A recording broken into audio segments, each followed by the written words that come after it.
What is happening, Shaun? Obviously, there are some people who don't want to see the the the country progress, and everybody have their own individual views. But I think the majority of the people in this country want several things. They want what is best for Turks and Caicos. They want to have jobs created, and jobs not only mean construction jobs, because any development that you have here in Turks and Caicos after the construction has ended, that particular development have the various services that are affiliated with it to be serviced. And because of that, then other businesses that are here can grow. And once small business and medium-sized businesses grow, then they have the capacity to employ even more people. So you have sustainability of development.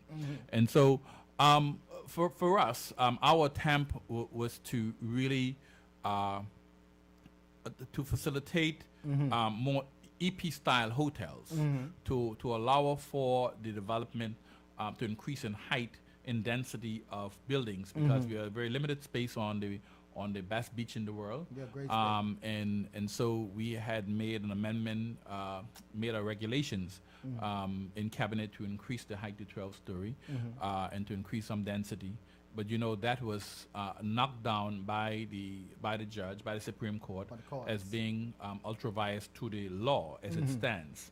And so, but we knew that the way in which all of the heights of buildings were changed in the past was via the same method. Right. And so, so when the judge struck that down, made it null and void, essentially what happened was that all buildings that were above 1 story were indeed can be classified as being illegal structures. Wow. And when that is being classified as being illegal structures, then, and this is both residential and commercial. So that means you don't got to tear down your house. No, I don't have no 2-story house. I only have 1 story.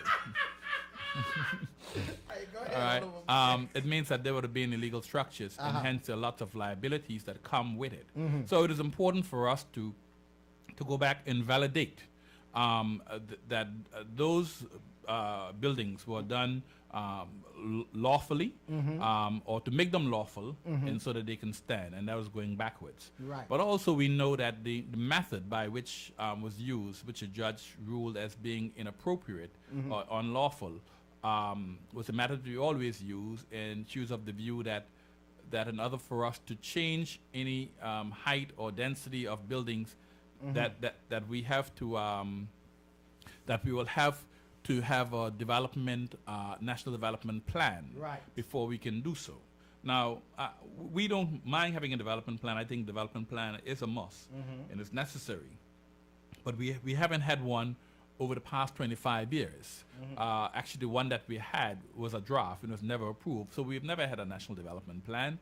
And I think it is unfair. And a national development plan, a physical development plan, is not something that one can develop overnight. Right. You need at least a 2-year period of proper planning. You need to know what the master plan for the entire Turks and Caicos is, and from that master plan, you derive your national development plan as well as your physical development plan and several other sub-plans that falls under that.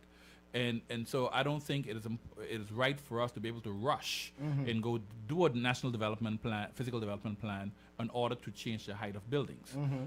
So all we did with the last amendment was to make a provision that in the absence of our development plan, then we will be able to still, through regulations in cabinet, make provisions for changes in height and density.